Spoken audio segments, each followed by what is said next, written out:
Hi, Democrats. Today is Wednesday, January 18th, and it's time for the Chair's Daily Live. Happy Wednesday.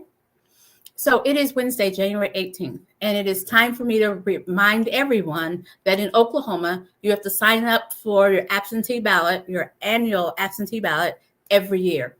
So if you haven't done it yet, please go out to the Oklahoma State Election Board, go out to the voter portal, and sign up for your absentee ballots for the rest of the year. For those of you who are in communities who have elections on February 14th, it is not too late. So please go ahead and sign up, and you can still get your absentee ballot in order to participate in the election on February 14th. So if you haven't signed up, please go ahead and sign up, because there are elections in this year, our rebuilding year. So yesterday, I talked about some of the things that Oklahoma is focused on versus what we should be focused on.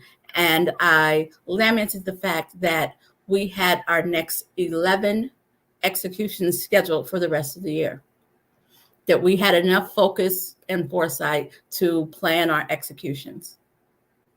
And then I wake up today to find out that our new Attorney General is looking to slow the pace of those executions.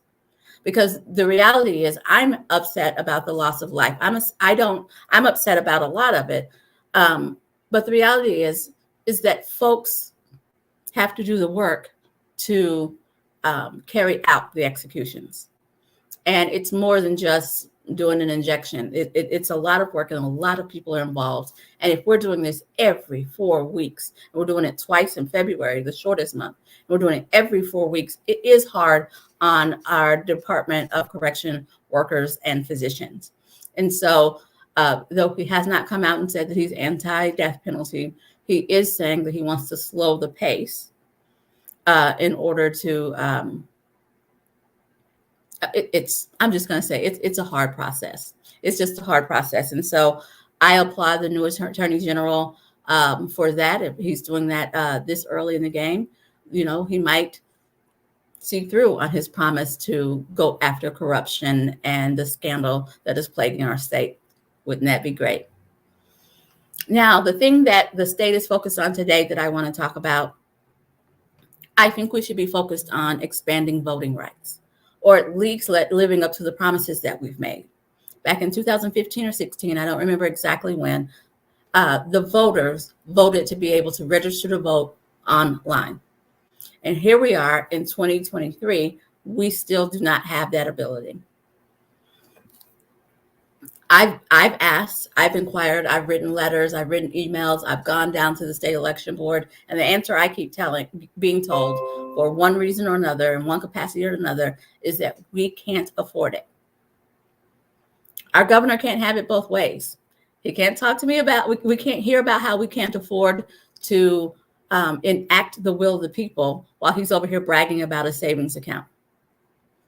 And I'm just going to say it, a savings account that was afforded him by Democrats in Congress.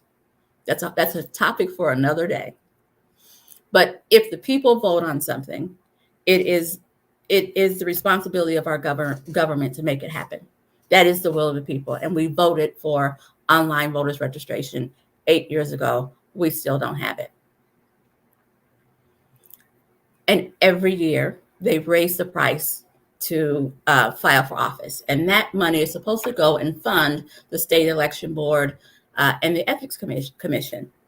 And we, at least for the last 4 years that I've been aware, the ethics commission has not been properly funded. They've not been funded enough to carry out their job. And our state legislature is supposed to fund them.